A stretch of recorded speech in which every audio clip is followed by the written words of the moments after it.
I think most of us, sooner or later, and certainly at one point or another, get into this rut, if you want to call it that, I suppose, thinking that practice is about making something right. And it doesn't have to be just about that. Yeah, we want to get everything right, but practice isn't just about repetition. It's about building a relationship with our harp, building connections between us and this music. It's about developing the habits that lead to success, whatever that looks like for you, whether it's mastering a challenging piece or simply playing with more joy and confidence. Welcome to the Practicing Harp Happiness podcast. I'm Anne Sullivan, a harpist on a mission to empower every harpist to experience more harp happiness.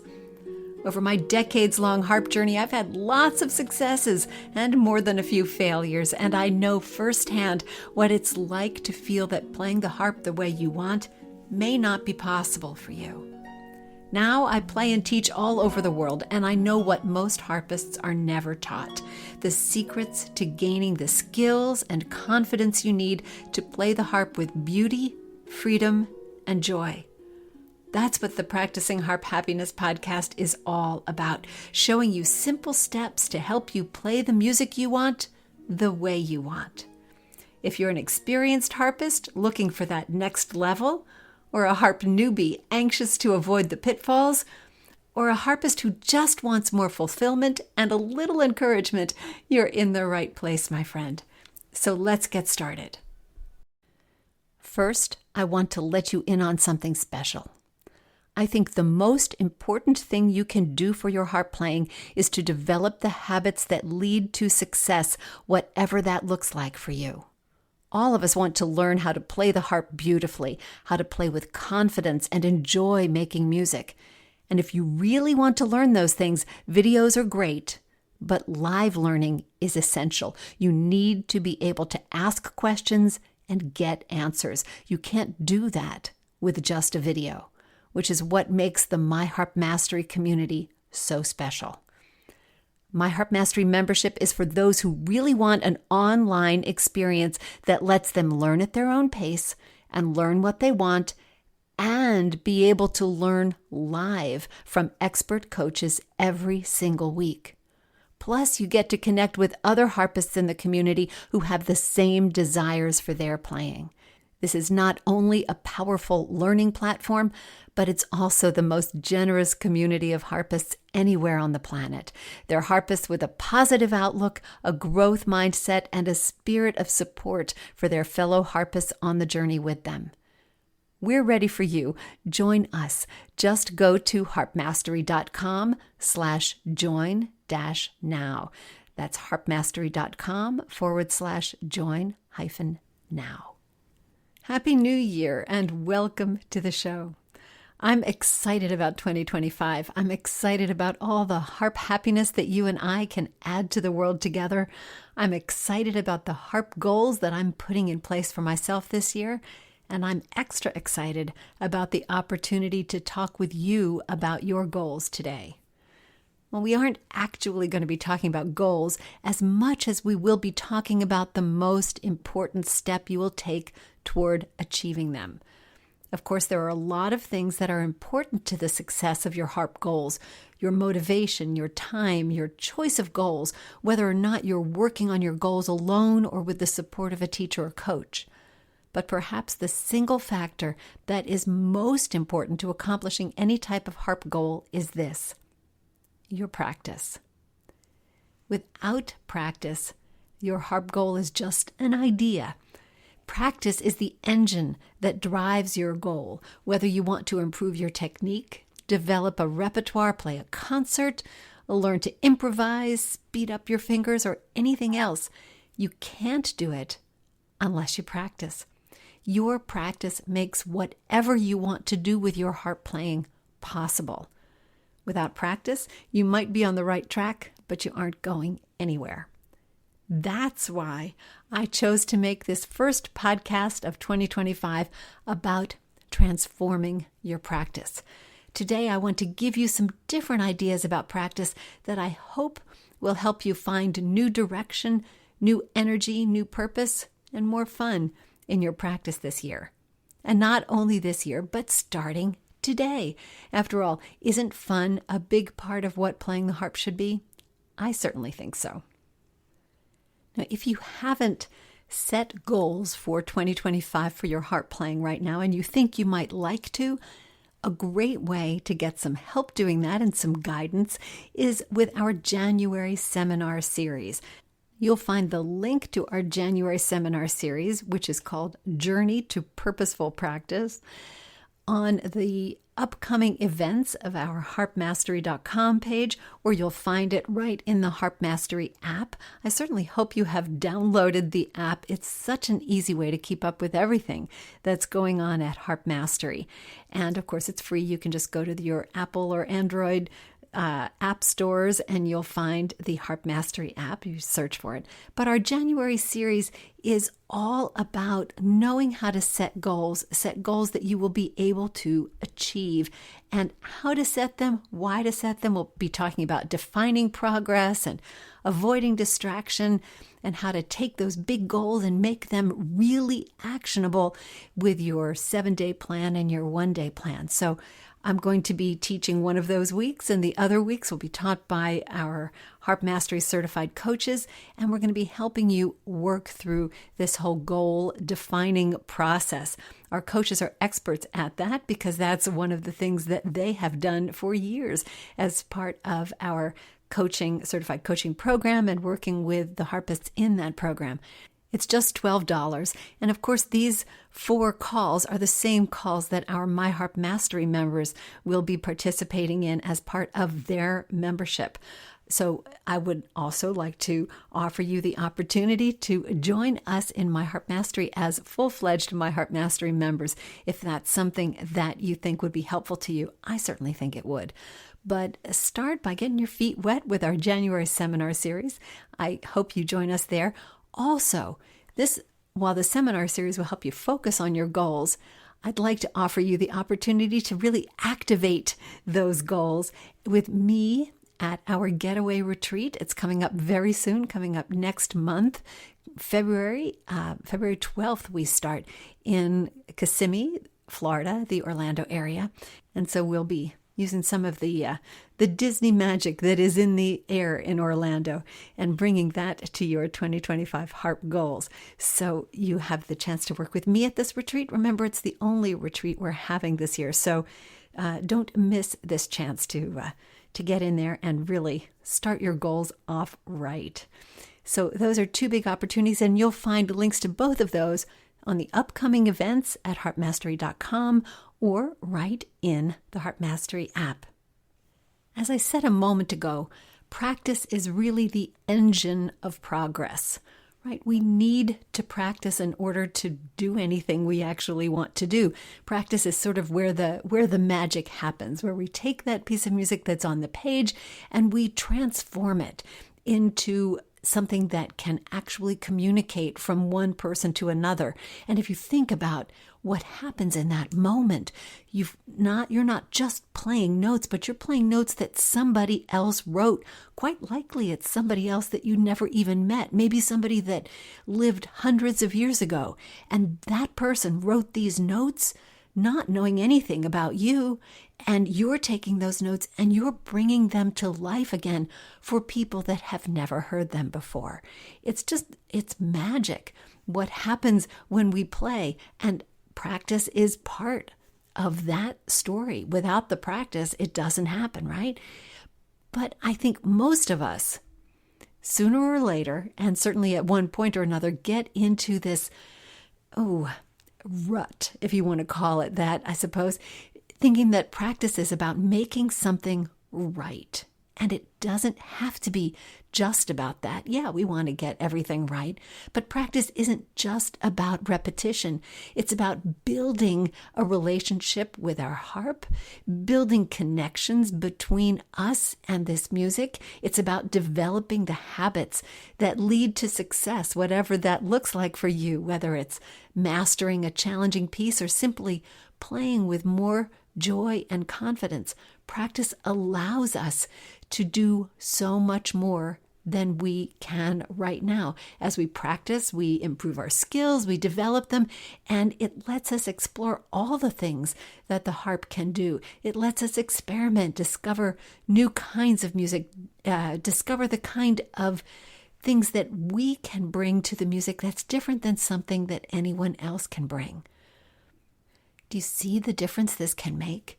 When you think about sitting down to practice and you think about, okay, I have to do this again and again, I have to repeat it and I have to get it right and I have to check the fingering and I have to check my position, that's a mindset that can actually prevent you from experiencing everything that practice can do for us. But when you look at practice as a step that's going to bring you closer to that magic, you don't just have to endure the repetitive rote sort of work that is part of learning to play something well, but you get to create along the way. You get to stay connected to the music. And that's the transformation that I want to talk about in your practice today. And as woo-woo as that might sound, I'm going to bring it down to a very practical step. And that is, I just created an acronym. You know what an acronym is, right? I have spelled out the word practice. And for each letter in the word practice, I'm going to give you a specific aspect that I want you to include in your practice. You don't have to do them all at once. But just remembering these things and considering these things as you practice is going to keep your mindset from falling back into the, okay, I have to play this 20 times and I just have to get the fingering right sort of mentality. So I would urge you as I go along, have that word practice written out and write down each one of these prompts next to each of the letters. Now, if you're driving or walking, you can't do that. That's fine. Just come back to the podcast and do it later, because I think you're going to find that at least a couple of these really, really resonate with you. And you're going to be able to say, oh yeah, I can do that in my practice. And wouldn't that feel great? And that's what I'm hoping you get out of this. So we're going to get started with the first letter in the word practice, the letter P. So for the letter P, I chose a word that perhaps we most often see as the opposite to practice, and that's the word play. When we think of practice, we think of repeating things and fixing things and correcting things. When we think of play, we usually think of this finished product that just flows beautifully from start to finish. But playing doesn't have to be perfect. But it is a very different way of experiencing music. And when we are just experiencing those bits and pieces that we're working so hard to learn, we're missing out on, well, certainly on the joy of music, but we're actually missing out on an important learning aspect of music. Because until you learn to play something beginning to end and learn to play each piece you're working on beginning to end, you won't really have experienced what you need to know in order to do that. What I'm trying to say is that you can't just work on the parts of a piece and expect it to become a whole. So even though we look at playing and practicing as kind of opposite things, they're part of learning to actually play a piece well. You actually have to play it. So for this part of your practice, I would say certainly play the pieces you're working on. But if that's not something that you feel prepared to do at this point, even in your own little practice studio, I would say play something every day. Maybe it's something that you worked on last week or something you worked on yesterday or something that you're sight reading, but play something every day. Playing is where the joy is. Honestly, it can feel really good to work on something and, struggle with it and conquer it. But playing music is why you got started on the harp in the first place, right? So play something every day. And this takes us right to the letter R, which is review. Yes, you need to review your pieces. I know you've worked really hard on something, and certainly I know it's the case for me. After I've worked on something for a very long time, I'm ready to put it away. I don't want to see it again for a while. But go back to earlier pieces. Even if they're very early pieces that you learned, bring them back. You spent a lot of time learning it. Don't lose it. There's a lot you can also learn from review. It can be great, essentially sight reading practice. It can be great practice at playing through something, which, as I mentioned just a moment ago, is really important. And of course, it can help you build a repertoire. Even better, it will show you, if you go back and you pull out a piece that you played years and years ago, a nice, easy piece, hopefully, you'll see how far you've come. You'll remember the struggle that it took to learn that in the first place and realize how much more easily it comes back to you after a time or two through it. So don't just play, but also do some strategic playing and review those pieces that you've learned before. So important. And it can be part of your practice. You don't have to schedule it separately. Review is practice. So just because you're playing something or reviewing something, don't kid yourself that you're not doing important work. You are. And this brings us to the letter A. The letter A, I chose the word aspire. Aspire. Think about what might be next for you. Where is your goal? What's that next level of harp happiness for you? What do you want to learn? Where do you want to play? What music do you want to play? Who do you want to meet? What skills do you want to develop? Who would you like to play the harp with, right? Is there a group that you want to play with? Let yourself dream a little bit. You don't have to be just a harpist in your own little room by your own little self. Think about who you might want to have help you along the way. Would it be nice to have a coach or a teacher that you could take a lesson with every once in a while? All of these things are so important. Just dreaming about what you could do. And you can have big dreams that seem years off, or you could have a dream that's just around the corner. You just haven't acted on it yet. Ooh, that would be another good A word, wouldn't it? Act. But for now, I want you to think about your practice as being aspirational, in that it's going to help take you where you want to go. This is why goals are so important, right? They give you a statement of where you want to go. I always think that having a goal is just like having a destination when you drive. I mean, if you just get in the car and you drive without any particular place to go, you might have a very nice Sunday drive, but you really won't have gotten anywhere. It can be very pleasant, but if there's actually some place that you wanted to go, just driving around aimlessly isn't going to get you there. And that's what goals do for our playing. They give us some place to go. And a goal like that starts with an aspiration. It starts with a, wow, I'd like to be able to do this. Let that be part of your harp experience. And it can be part of your harp experience every day. You can aspire in your practice to play through a piece that you've not played through yet, or to sight read a piece that you think you might want to play someday. That's certainly part of aspiring. So let yourself dream a little bit. And this brings us to the letter C. Now, the word I chose for this letter C might be a little bit of a challenge to some of you. And challenge is not the C word. It just starts with a C. But I think that the C word that I chose is something that we so often try to remove from our practice. And I think that it's a little bit harmful when we do that. And I want to encourage you to put it back in. And that C word is creativity. I want your practice to be creative. And I mean it in this sense, not just your practice, not just, okay, well, how many different ways can you play that passage? But I want you to think about the music that you're creating as you do it. What I know is that when we practice, we try to eliminate all that extra stuff. We try to do something exactly the way it is on the page. We're following the fingering. We're following the directions, the dynamics. We're getting all the notes in the right beats on the right place. We're trying to do so many things. And we can't add in creativity at that point because we need it to be correct. But we don't want to banish creativity all the time. And I don't just mean putting creativity in your practice, like, okay, well, let me see how many different ways can I repeat these 3 measures. That's certainly creative, and it is also certainly something that I encourage you to do.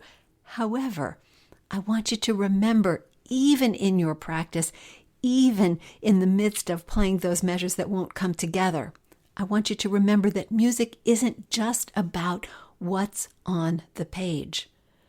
If it were just about playing what's on the page, a computer could play what's on the page and we'd all think it was wonderful. And granted, computers can do all kinds of things like that now, and we can think it's wonderful, but it's not the same, right? You are your music. We're going to get to that in a moment too. But your music is what you are doing right at that moment, and it's different than somebody else's. And that's how we know that music isn't just about what's on the page.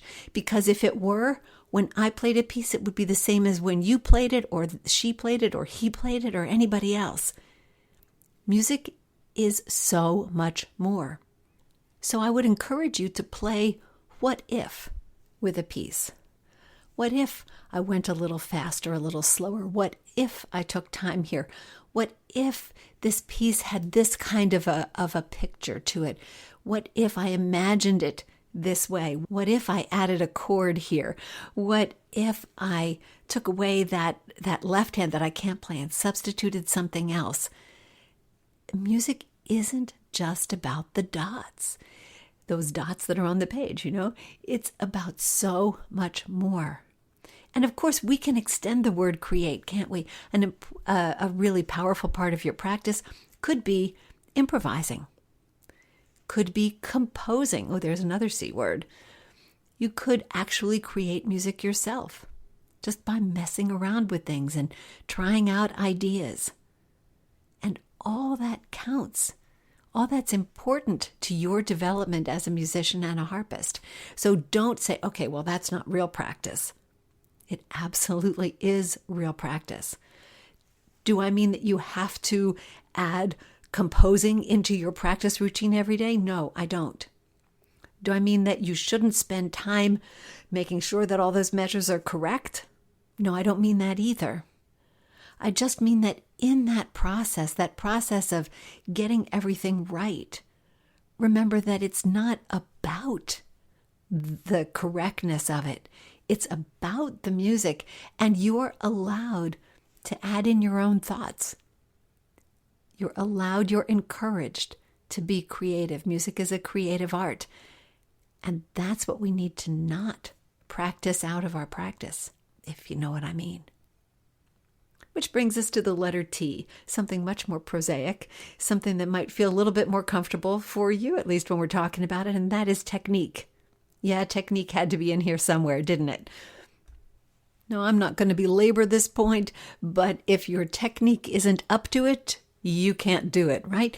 If your fingers can't play it, you can't play it. So making sure that you not only keep your technique strong, but that you keep developing your technique is vital. It's so important. And it's really easy to think, well, I'm playing all the time and I'm getting plenty of practice. This piece has lots of scales and arpeggios, and that's enough. It's not. To my way of thinking, technique requires doing on purpose, so that it needs specific drills. Not that you can't get good review in your technique from playing something that's very technical, but when you spend time actually working on your technique and working on all those skills that are so important to our technique, the scales, the chords, the intervals, the arpeggios, the patterns, all those things, that is what will keep your technique strong and allow you to move it forward. We don't just want to keep our technique where it is. We want to keep it developing so that we can play more and more advanced music. So having a plan and incorporating that in your practice to keep your technique moving forward and developing and growing with you so that you can grow into more music is an important part of your practice. Okay, that's technique. Enough said. Here's the letter I. I simply is I, meaning you. Where are you in your playing? When I play a piece, I am playing it. This is what I was alluding to a moment ago, right? The fact that when I play something, it's different than when you play it or he plays it or she plays it or somebody else plays it. Our music is specific to us. And I want you to decide where you are. Where is the you in your playing? What do you want to say with a particular piece? What do you want that piece to be about? What's the color, the tempo, the pacing? You don't have to look at each one of those ingredients individually, although you can. Ooh, ingredients, another I word, something to think about. But you don't have to look at all those characteristics separately. Just think, well, okay, I want this piece to sound like a sunset. And whatever a sunset sounds like to you, that's what you need to work at. What do you want the piece to say? Do you have a picture of it? What do you want to do with a particular piece? What can you add to a piece to make it yours? What's your vision for the piece? What kind of music do you like to play? Are there some pieces that are definitely you and other pieces that aren't? In the same way you might wear that particular blouse, but you're not going to wear that one. So, think about where you are in your playing. Let your playing be individual to you. Let it express something about you. You don't have to feel self-conscious about this, by the way. Just remember to add in that ingredient that is you to your piece. You don't have to make it sound like somebody else's sounds. You don't have to play like someone else. Everyone's playing is individual, and yours can be and should be you. It's kind of fun to think about, and I encourage you to give that one a try and see how that might inspire you in your practice. To say, okay, well, I'm not just playing this piece again. I really want it to sound like the sunset again. I really wanted to have that sense of calm and spaciousness and that fading away, but the beautiful colors and the richness. All right, well, have that in mind when you play. And I guarantee that your playing of that piece, once you have that in mind, is going to sound different from anybody else's. It doesn't mean that a person listening to your playing is going to picture the sunset the same way you do. How would you know anyway, right? But your playing will have been forever changed because of the vision you have of the piece. So don't ignore your own contribution to your music. It's important. And we come to another C as we come close to the end of the word practice. We're up to the letter C for the second time. And this C is about the word connect. Your practice should connect you. You should be able to connect to the music, connect to your harp. This is about learning. It's about making those kinds of intellectual connections, like where did this music come from? Who wrote it?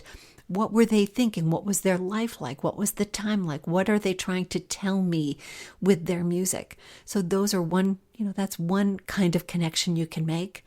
Another one is that more visceral connection, similar to what I was talking about with the letter I. How do you connect to the piece? What does it say to you? How do you want others to connect to it? Another kind of connection. And of course, there's the connection that you make when you share your music with someone else, right? When you play it for someone else, that is a different kind of connection. And maybe that's a connection you want to prepare for and practice for in your practice. You can also connect it by, maybe this is music you're going to play with others, maybe in a harp ensemble or a harp circle, maybe in an orchestra or with just another instrumentalist or two. But connecting your music to your world. Bringing the music into a more personal connection for you. Connecting it to what you're doing at the harp. Connecting what you're doing at the harp to the music as a whole. This can be a really important thing to practice, right? It's not just that I'm playing these notes, it's that this is the part that they have in the piece.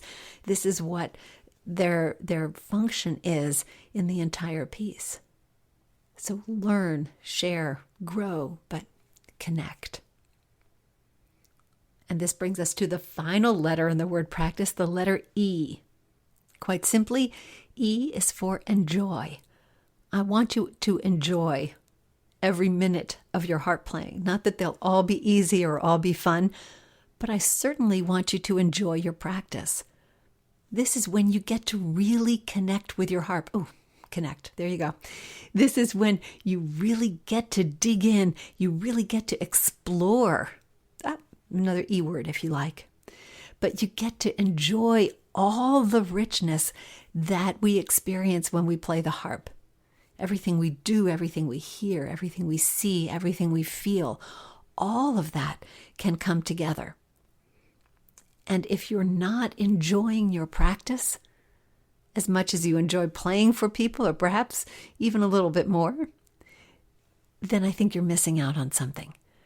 So I want you to consider what makes you enjoy your practice. What is it about your practice that you enjoy? Do you enjoy digging in and making something correct? You might very well. And that's okay. Just remember that your practice doesn't stop at correctness. It goes beyond that to creativity. It doesn't stop at repetition. It goes beyond that to playing, which is something we really want to enjoy. It doesn't stop with the notes or even stop with technique. It goes beyond that to what we're able to create, what we're able to convey, and the kind of harp happiness that we are able to feel and to share with the world.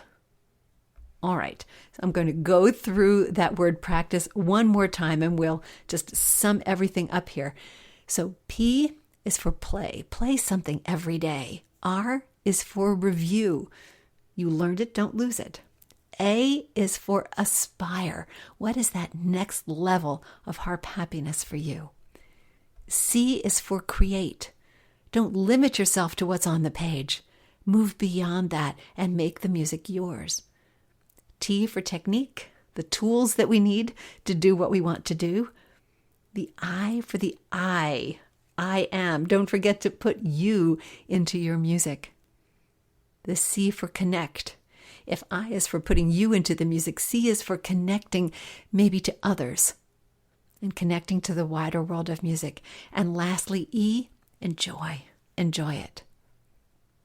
One last thought here. Did you notice that nowhere in here, none of those letters refer to fixing things or correcting things, although we've talked about that a lot today.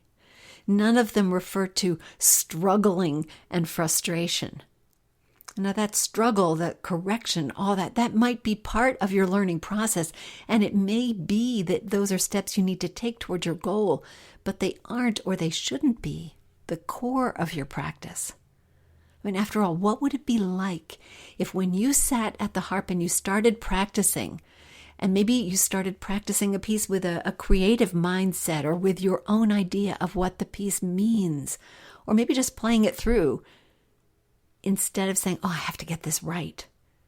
How different would that be for you? What kind of a transformation would that be in your practice? It might be a profound transformation. So I want you to release yourself from the idea that you just need to be endlessly perfecting something in your practice. We know that you're going to want to get it right, and we know that that's going to be part of what you do. But that's not the goal. Correctness is not the goal. The music is the goal. Your harp happiness is the goal. So as you work on your own harp-specific goals for 2025, I want you to keep this practice idea in mind. It's going to help you move there faster. It's going to help you get things done more quickly, and it's going to keep your focus on where you want to go instead of where you feel you might be stuck right now. That's so important.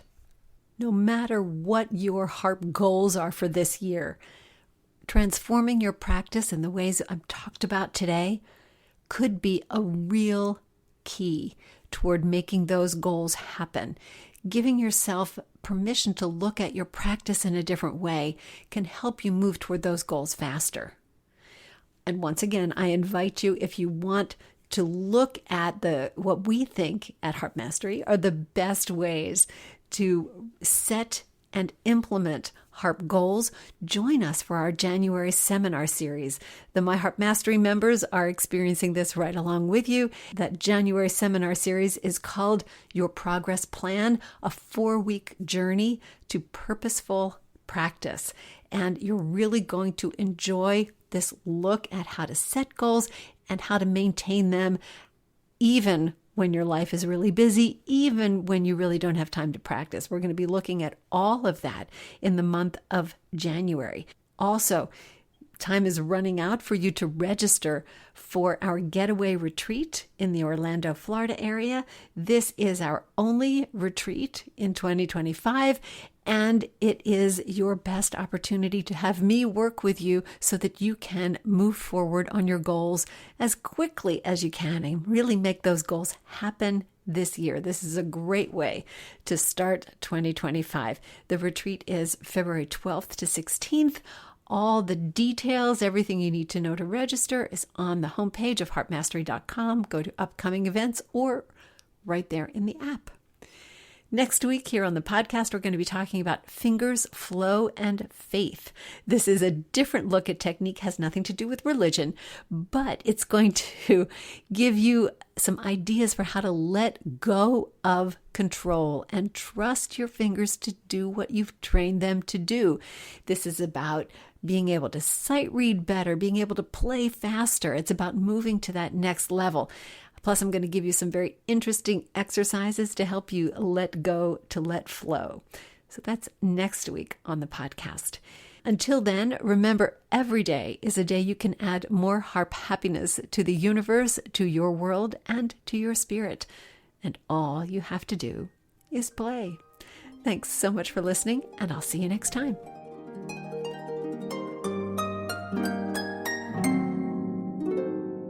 Thanks for tuning into another episode of the Practicing Harp Happiness podcast. I release a new episode every Monday morning so you can hit your practice week running. Until then, remember to practice your harp happiness every day. See you next time.